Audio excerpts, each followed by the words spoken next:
샬롬, 반갑습니다. 바이블 투어 61일차입니다. 오늘은 이사야 13장부터 25장까지 말씀을 읽도록 하겠습니다. 자, 오늘 이제 13장부터 이제 23장까지는 이방을 향한 책망들이 나오고 있습니다. 우리가 이제 구약 성경을 보면서 이스라엘 백성들을 괴롭혔던 그런 여러 가지 열국들, 그 강대국들의 이름들이 총 집합되어져 있는 것을 오늘 이제 13장부터 24장까지, 23장 18절까지 그렇게 보게 됩니다. 또한 이제 24장부터 또 우리는 이제 오늘 25장까지 있는데요.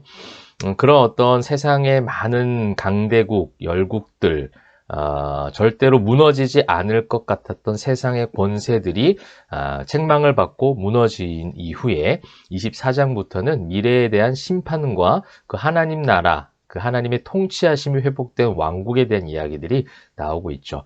어떻게 보면 종말의 예언들, 이 기록이 되어 있다고 볼 수가 있겠습니다. 그래서 저는요, 오늘 이제 우리 공통된 어떤 주제를요, 먼저 소개를 해드리면 어디에 뜻을 두고 사는가라고 한번 정해보았습니다. 자, 이렇게 정하게 된 것은 서두에 말씀을 드린 것처럼 이스라엘 백성들이 무너졌던 가장 큰 이유가 무엇입니까? 궁극적인 이유는 하나님을 온전히 신뢰하지 않았다는 거예요. 하나님을 온전히 믿고 따라가지 아니하고 외형적으로는 제사 드리고 외형적으로는 하나님을 따르는 것처럼 그들의 경건의 모양은 있긴 했습니다마는 그들의 뜻과 그들의 생각과 가치관은 하나님께 있지 않았다는 겁니다. 우상을 숭배했습니다. 우상을 숭배했던 것도 자신들의 생활의 번영을 위해서 세상적 목표와 가치관들로 인하여 우상을 숭배하게 되고 이방 나라의 문화를 계속해서 타협하고 합리화하며 따라가기 시작했다라는 거예요.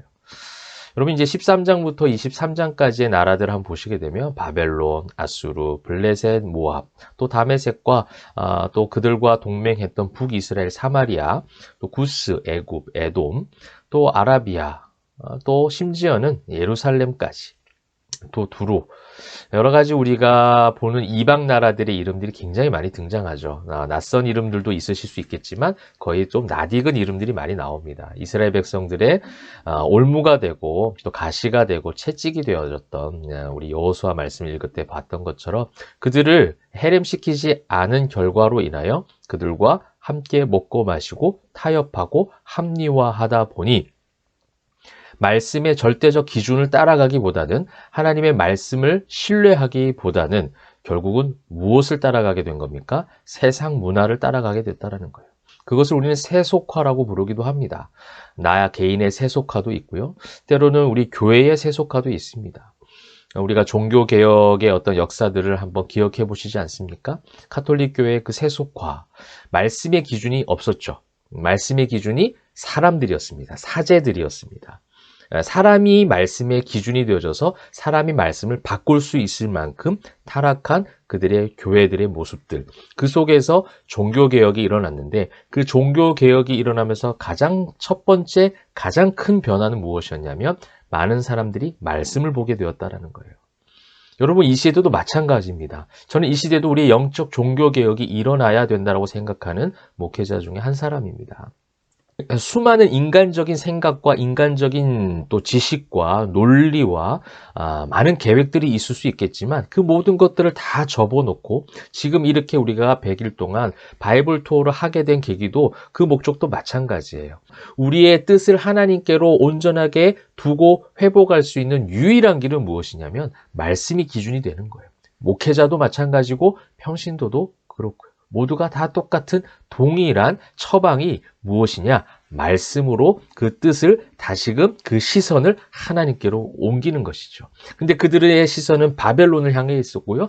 그들의 시선은 아수르를 향해 있었습니다. 그들의 시선은 모압과 두로와 여러 이방의 문화들, 저들의 문화를 보니 남의 떡이 커 보이는 것처럼 착각하는 거예요. 하나님이 주시는 것, 하나님이 계획하심, 하나님의 섭리면 충분하고 만족하고 자족할 수 있는데도 불구하고 계속해서 인간적인 어떠한 것을 보게 되고 찾게 되고 기웃기웃하게 되는 것이죠. 이 모든 것들이 지금 어떻게 된다고 지금 이사야 말씀을 선포하는 겁니까? 무너질 것이라는 거예요. 여러분 영원한 왕조가 있습니까? 지금 현재도 바벨론 왕국이 있습니까? 아수르가 있어요? 구스가 있어요? 물론 그들의 민족은 이어지고 있지만 그 왕국과 그 제국과 그 힘은 어느 정도 지나면 역사 가운데 사라지는 거예요. 아무리 강한 강대국이라 해도 영원한 것은 없습니다. 모든 것들이 다 썩어지고 없어지고 사라지고 결국 미래의 심판의 때가 오면 모든 것이 소멸될 것이다 라는 것을 우리 24장부터 또 그렇게 기록한 이유가 될 수 있겠죠. 결국 하나님의 통치하심만 마지막에 남아 있는다는 거예요. 성경에서 힘께나 썼던 모든 열국과 민족들에 대한 그 책망과 심판, 세상의 그 모든 것은 결국 무너져 사라진다라는 것을 우리는 하나님 말씀을 통해서 이사야 말씀을 통해서 보게 될 것이고요. 결국은 우리가 붙잡아야 될 것은 무엇입니까? 썩어질 세상의 문화와 세상의 가치관과 세상의 많은 것들을 우리가 타협하고 합리화할 것이 아니라 말씀이 기준이 되어져서 그 말씀하심 가운데 존재하시는 그 하나님, 영원하시고 무소부재하시고 전지전능하신 하나님을 바라보는 것, 이것이 우리가 예수 그리스도를 통해서 참된 복음으로 회복된 성도의 삶이라는 거예요. 여러분, 이 땅에 우리는 발을 붙이고 살아가고 이 땅의 문화에 어느 정도 녹여져서 살아갈 수밖에 없는 그런 우리 죄인들입니다. 인간의 모습이 있죠. 그런데 우리의 뜻만큼, 우리의 생각과 가치관만큼은 말씀을 통해서 다시금 새롭게 바라볼 수 있도록 하나님은 우리 이 성경 말씀을 주셨습니다. 하나님보다 더 두려워하는 무엇인가가 있습니까? 하나님보다 더 신뢰하는 세상에 그 어떤 것이 있습니까? 오늘 말씀을 읽으면서 우리의 마음과 뜻이 다시금 세상을 향하고 있었다면 말씀을 통해서 온전히 하나님께로 향할 수 있기를, 우리의 시선이, 그죠? 제가 흉내를 내볼까요? 여러분, 이 세상을 바라보는데 여기는 하나님이에요. 우리의 얼굴은 하나님께로 향하고 있지만 우리 시선을 지금 어떻게 하고 있는 거예요? 이렇게 하고 있는 거예요. 우스꽝스러운 모습이죠. 말이 안 되는 것이죠. 어떻게 보면 불편한 모습이에요. 여러분, 조금만 그렇게 하고 있어 보십시오. 얼마나 눈이 아프겠습니까? 몸이 온전하지 않은 거예요. 고개와 시선이 반대로 향하고 있는 우리의 잘못된 영적 모습이 있다면 말씀 보고 또 기도하는 이 시간 가운데 우리의 얼굴도 하나님께로 향하고요. 우리의 시선도 하나님께로 온전히 향하여 경건의 능력을 회복하는 저와 여러분 되기를 소망합니다. 또한 구원을 선포하시는 헤세대 하나님의 은혜, 세상의 그 모든 것들이 무너질지라도 하나님의 자녀들은 하나님께서 보호하시고 세상 끝날까지 함께 있겠다 약속하고 계시는 헤세대의 은혜를 발견하셔서 그 하나님 붙잡고 승리하시는 저와 여러분 되시기를 주님의 이름으로 축복합니다. 기도하겠습니다.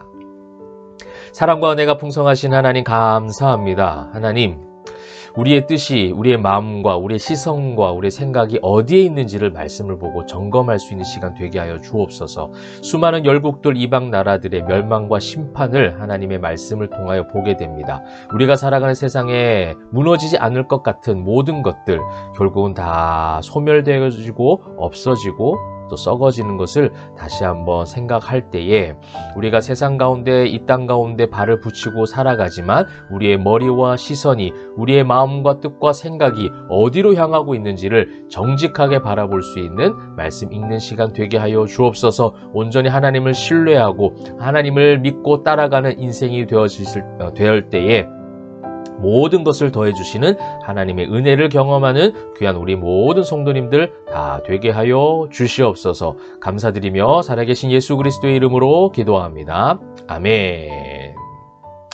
우리의 뜻과 마음과 생각을 주님께로 온전히 향할 때에 오늘 하나님 앞에 승리를 경험하는 우리 모든 성도님들 되시길 바랍니다. 말씀으로 힘있게 화이팅!